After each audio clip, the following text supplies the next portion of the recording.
Bonsoir à tous, chers amis de l'Odyssée Céleste. Comment vous allez? J'espère que vous allez super et je vous salue humblement.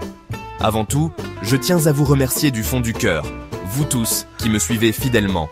Chaque commentaire, chaque partage, chaque pouce bleu que vous laissez est comme une étincelle qui illumine mon chemin et me motive à continuer cette belle aventure avec vous.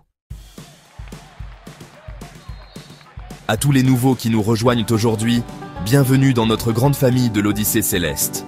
Ici, nous explorons ensemble les trésors de sagesse de nos ancêtres, nous recherchons la lumière dans un monde parfois sombre, et nous partageons cet héritage précieux qui nourrit nos âmes. Si cette vidéo vous parle, n'hésitez pas à la partager avec vos proches. Ensemble, nous pouvons grandir et former une communauté encore plus forte et solidaire.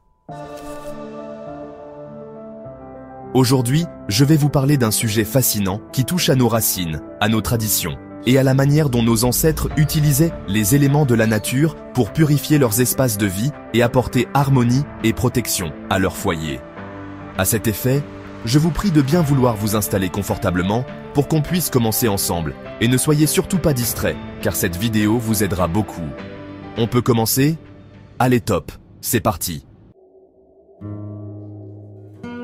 Partie 1, l'héritage de nos ancêtres.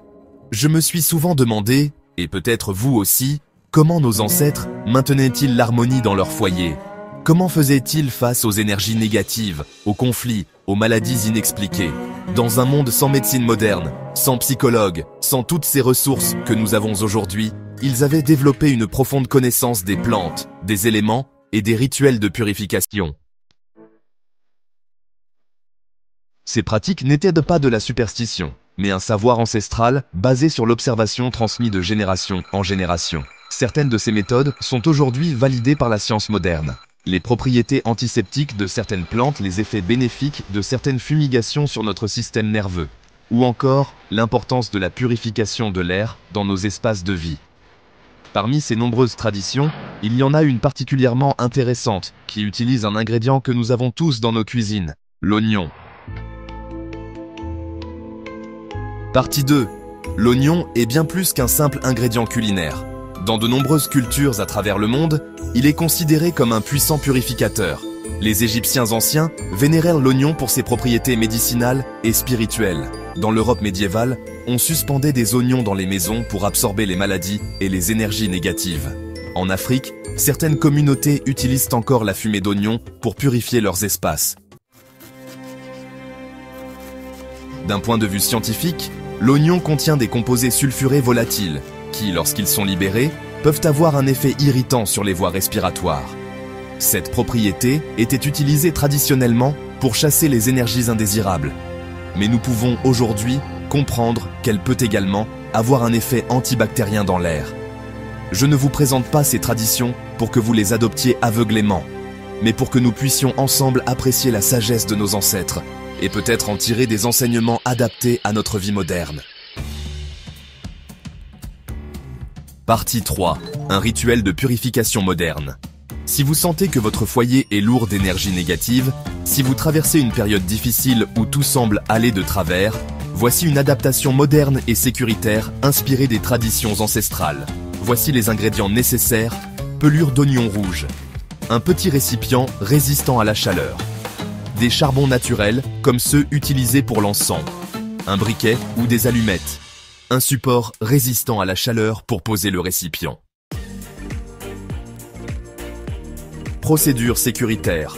1. Placez le récipient sur un support résistant à la chaleur, loin de tout matériau inflammable. 2. Allumez le charbon naturel et placez-le dans le récipient. 3. Une fois le charbon bien chaud, ajoutez quelques pelures d'oignon. 4. Laissez la fumée se répandre dans la pièce pendant quelques minutes. 5. Ouvrez ensuite les fenêtres pour renouveler l'air. Faites cela avec une intention positive, celle de renouveler l'énergie de votre foyer et d'inviter la paix et l'harmonie. Très important à respecter.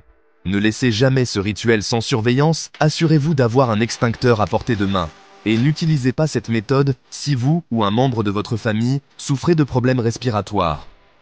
Ce n'est pas la fumée en elle-même qui apporte le changement, mais l'intention que vous y mettez et le moment de pause et de réflexion que ce rituel vous offre. Partie 4.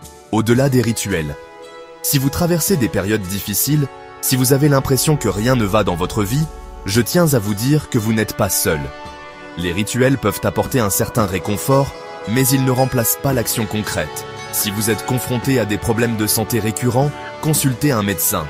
Si des conflits familiaux persistent, envisagez une médiation familiale ou une thérapie. Si vous vous sentez persécuté ou en danger, parlez-en à des professionnels ou aux autorités compétentes.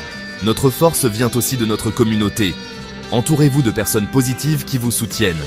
Parfois, le simple fait de partager nos fardeaux peut les rendre plus légers.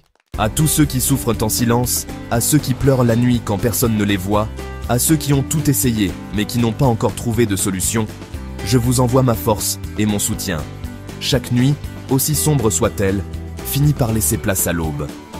Je pense aussi aux orphelins, aux malades cloués au lit, à ceux qui sont enfermés injustement. Votre douleur n'est pas oubliée, et même si je ne peux pas la soulager directement, sachez que dans cette communauté, nous portons votre souffrance dans nos cœurs et dans nos prières. Mes chers amis de l'Odyssée céleste, les traditions de nos ancêtres sont un héritage précieux, mais elles doivent être abordées avec discernement et adaptées à notre époque.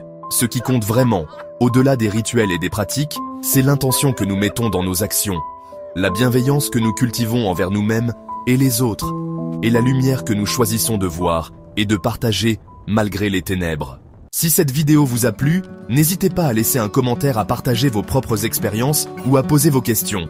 N'oubliez pas de liker et de partager cette vidéo avec ceux qui pourraient en avoir besoin. Ensemble, continuons à grandir, à apprendre et à nous élever mutuellement. Je vous remercie du fond du cœur pour votre présence et votre soutien indéfectible.